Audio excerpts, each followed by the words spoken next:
మీరు ఎక్కువసేపు నడవలేకపోతున్నారా?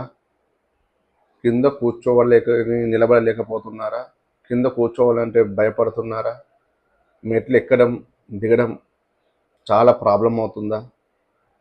మెయిన్‌గా మీ మోకాళ్ళ నొప్పులలో ఎక్కువ వాపు వస్తుందా? ఇవన్నిటికి కారణం ఏంటంటే ఆస్టియోఆర్థరైటిస్. అంటే మోకాళ్ళ మధ్యలో గుజ్జు తగ్గడం. అంటే మృదులాస్థి అంటాం, కార్టిలేజ్.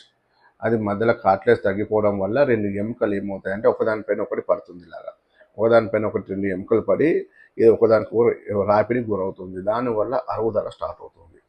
ఈ అరుగుదలకు, మోకాళ్ళ అరుగుదలకు స్టార్టింగ్ స్టేజ్లో ఉన్నారు, ఇప్పుడిప్పుడే స్టార్ట్ అవుతుంది ప్రాబ్లం అనుకుంటే మన హోమియోపతిలో మంచి మందులు ఉంటాయండి.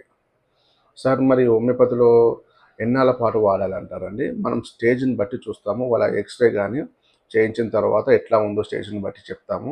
కానీ వీటిలో ఏంటంటే మనకు ఎలాంటి ఆపరేషన్ ఇన్ ఫ్యూచర్లో పడకుండా మన హోమియోపతి మందుల ద్వారా ఈ ఆస్టియోఆర్థరైటిస్, మోకాళ్ళ నొప్పులను, మోకాళ్ళ కీళ్ళ అరుగుదలను మంచి మెడిసిన్స్ అందుబాటులో ఉంటాయి.